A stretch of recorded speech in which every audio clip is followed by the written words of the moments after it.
नमस्कार मित्रो, banking lecture सिरीजमध्ये आज आपण primary capital market and different types of issues and transactions into the primary capital market या काही महत्त्वाच्या गोष्टीबद्दल आज आपण चर्चा करणार आहोत.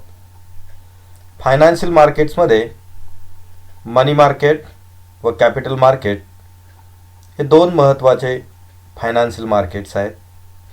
तथापि यामधील कॅपिटल मार्केटमध्ये प्रायमरी कॅपिटल मार्केट व सेकंडरी कॅपिटल मार्केट हे दोन अत्यंत महत्त्वाचे उपबाजार आहेत.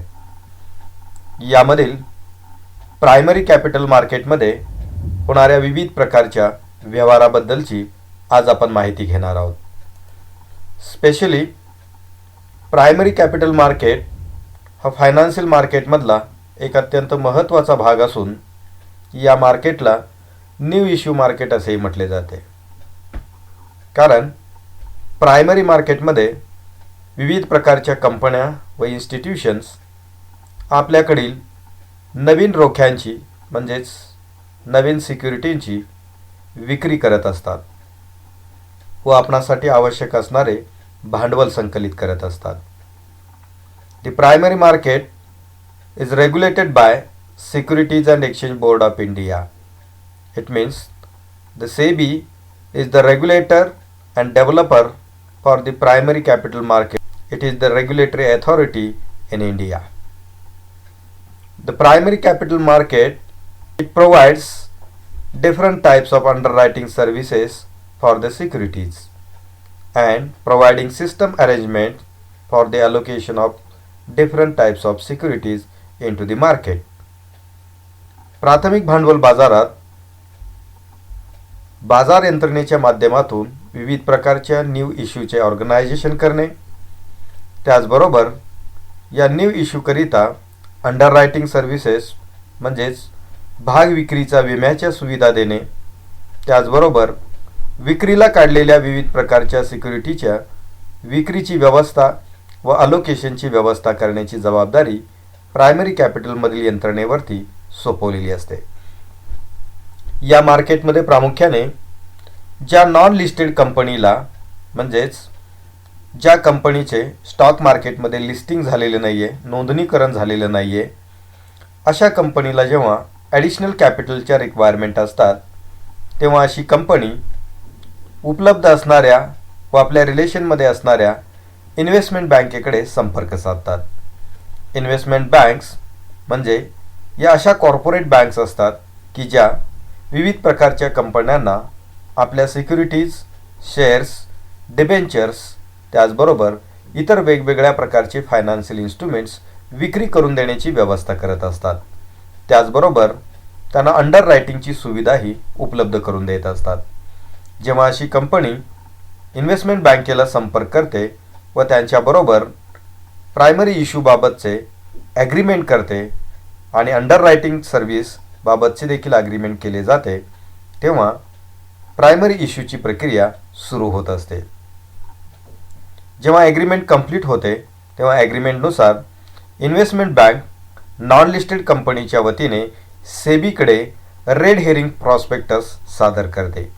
रेड हेरिंग प्रॉस्पेक्टस म्हणजेच ज्या कंपनीने आपले इश्यू विक्रीला काढण्याची इच्छा व्यक्त केलेली आहे त्या कंपनीच्या संपूर्ण व्यवस्थापनाबद्दल, production, marketing, distribution, financial details त्याचबरोबर इतर विविध प्रकारच्या महत्त्वाच्या बाबींचा समावेश ज्या प्रॉस्पेक्टमध्ये असतो व जे अच्छे प्रॉस्पेक्टस सेबीकडे सादर केले जाते त्यास रेड हेरिंग प्रॉस्पेक्टस असे म्हटले जाते. सेबीकडे अशा प्रकारचे रेड हेरिंग प्रॉस्पेक्टस सादर केल्यानंतर सेबीचे अधिकारी किंवा सिक्युरिटी एक्सचेंज कमिशनद्वारे त्याची तपासणी केली जाते व त्यामध्ये काही त्रुटी असल्यास त्या दुरुस्ती करण्याची सूचना कंपनीज व संबंधित कंपनीच्या इन्व्हेस्टमेंट बँकरला दिल्या जातात. त्यानुसार रेड हेरिंग प्रॉस्पेक्टसमध्ये सुधारणा करून ते रिसबमिट केले जाते. रिसबमिट केलेले प्रॉस्पेक्टस हे त्या ठिकाणी अप टू दी मार्क असेल तर सेबीकडून अशा प्रॉस्पेक्टसला मंजुरी दिली जाते व त्याचबरोबर प्रायमरी इश्यू ओपन करण्याबाबतची परवानगी देखील सेबीकडून संबंधित कंपनीस दिली जाते. त्यानुसार संबंधित कंपनीची इन्व्हेस्टमेंट बँक पब्लिक ऑफर म्हणजेच सार्वजनिक खरेदी विक्रीची जाहिरात ही त्या ठिकाणी खुली करत असते.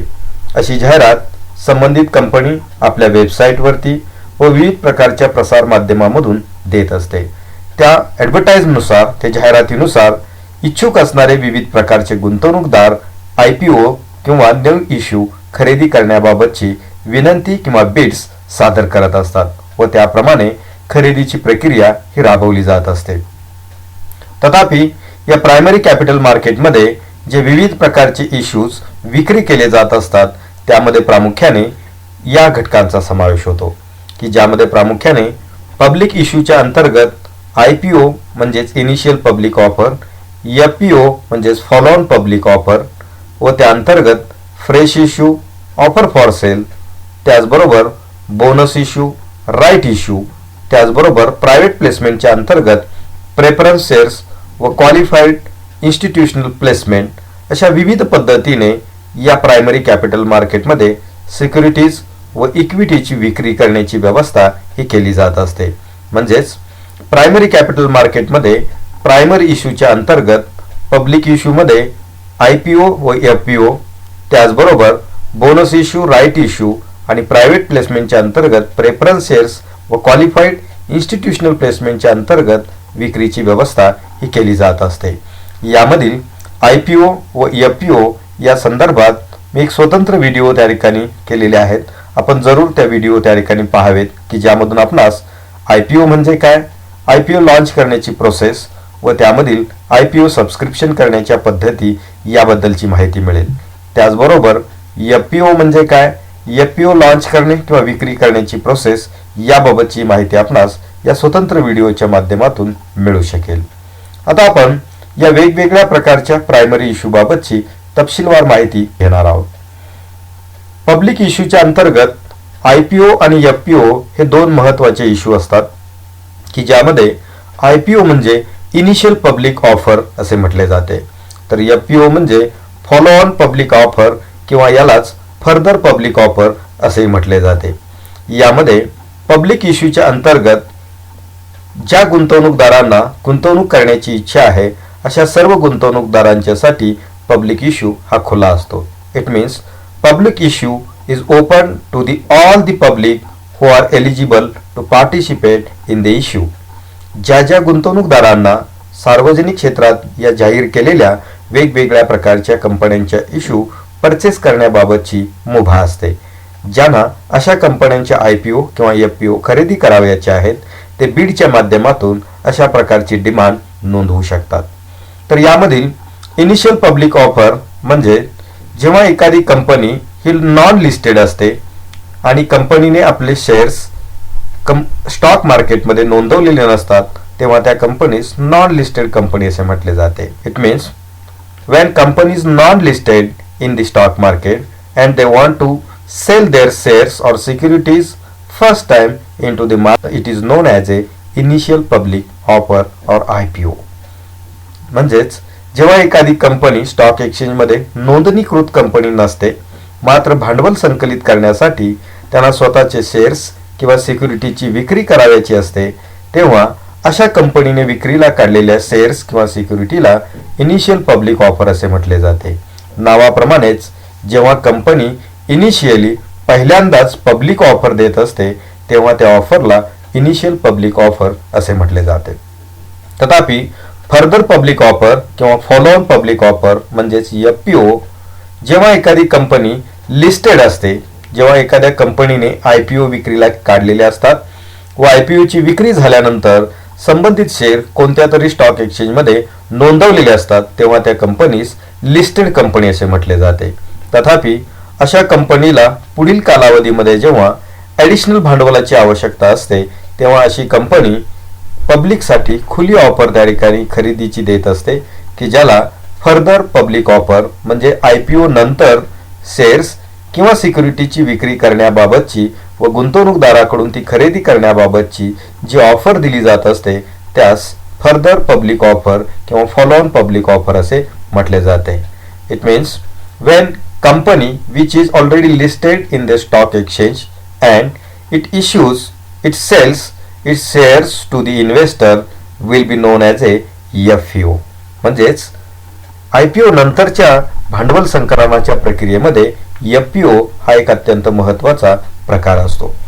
त्याचबरोबर IPO व FPOच्या अंतर्गत ऑफर फॉर सेल हा एक अत्यंत महत्त्वाचा इश्यू प्रकार असतो की ज्या अंतर्गत जी रजिस्टर्ड कंपनी आहे किंवा नोंदणीकृत कंपनी आहे किंवा बिगर नोंदणीकृत कंपनी आहे अशा कंपनीचे मोठे शेअर होल्डर्स किंबहुना कंपनीचे प्रमोटर त्यांनी स्वतः खरेदी केलेले शेअर्स जेव्हा पब्लिकसाठी विक्रीला ठेवतात किंवा त्याचे इश्यू ओपन करतात तेव्हा त्यास ऑफर फॉर सेल असे म्हटले जाते.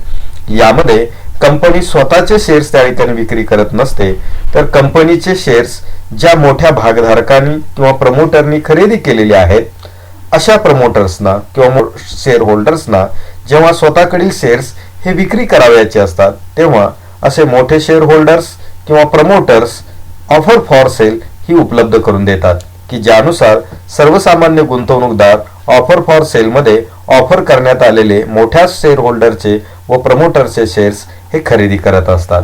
म्हणजेच यामध्ये नवीन शेअर्स व जुने शेअर्स अशा दोन्ही प्रकारच्या शेअरची खरेदी विक्री या प्रक्रियेच्या अंतर्गत होत असते. या संपूर्ण प्रक्रियेमध्ये संपूर्ण पब्लिकसाठी ही खुली ऑफर असते आणि त्यामुळे यास पब्लिक इश्यू असे म्हटले जाते.